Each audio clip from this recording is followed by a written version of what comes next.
Indian Prime Minister Narendra Modi caught up with US Vice President Kamala Harris, where they outlined some of their shared goals.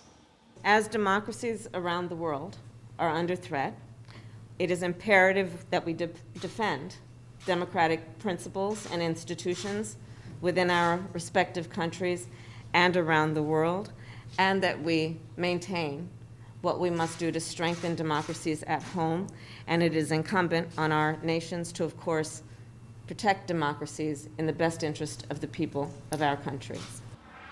US Vice President Kamala Harris there. Now, unlike AUKUS, UK-US, that new pact, Quad is not a security alliance involving nuclear submarine deals, but it still has a lot of heft because of the economic might of its members. And to predict what's next for the Quad, CNBC has been tapping into a complex computer algorithm called game theory.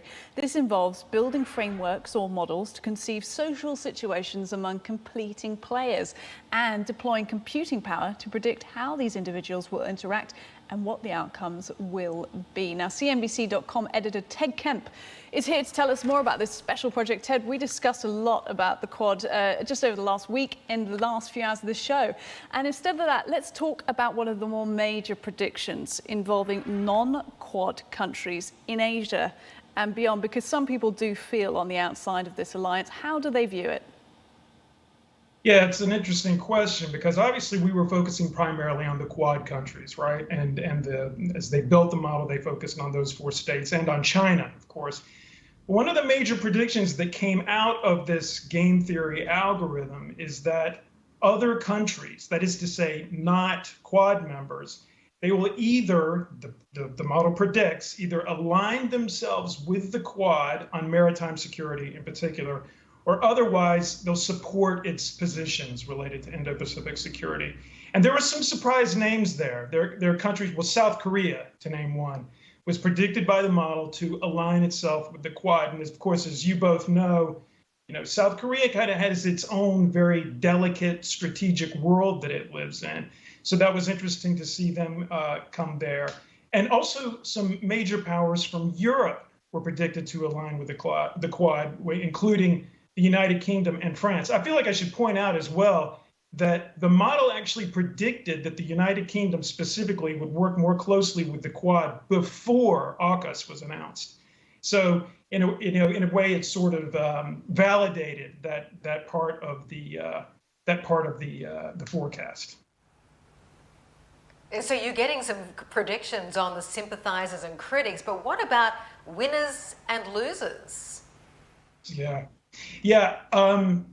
Well, it's fairly straightforward. The winners are the Quad countries. If the Quad builds friendships that are beyond the Quad, obviously, it builds diplomatic heft, economic heft, military heft.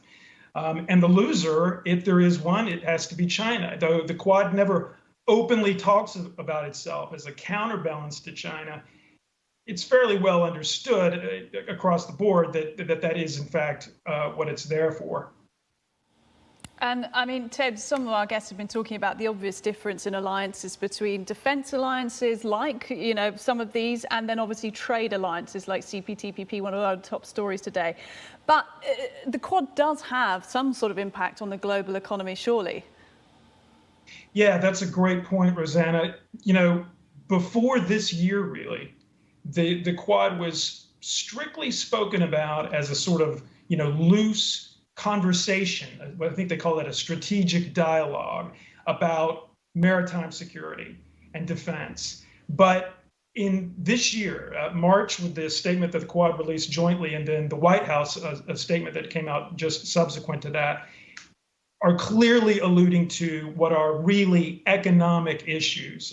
We also, of course, had that report just a moment ago talking about, technology transfer and keeping it sort of in the club, if you will. And they've also spoken about, the economic recovery of the region outside of the Quad, like say Southeast Asia, the countries around the South China Sea, to help them bounce back from the economic hit they've taken from the pandemic. And I've talked to strategists, policy experts who have said to me that if the Quad wants to have staying power, it's going to have to do that. It is going to have to become more than just a defense organization. Of course, these predictions have been emanating from the machines, from game theory. Do the human experts agree with these predictions, Ted? Yeah, that's a very interesting question. Even some of the people who helped to build the model, that is to say, to populate it with all the data that it would end up crunching, didn't agree with all of the outputs. Some of the outputs that came out about China, there was disagreement about. And then another thing that I should point out as well is that the game theory model predicted France becoming closer to the Quad, but did not predict, couldn't have predicted, it couldn't have been built into the model, the rage that would come out of France as a result of the submarine deal that basically France got axed from, and that the United States and Australia and the United Kingdom joined together. So there are some things there that there's disagreement on, but I have to say though that by and large, in terms of the future of the Quad, the role that it's going to play, the idea of it attracting more members, there was widespread agreement, almost uniform.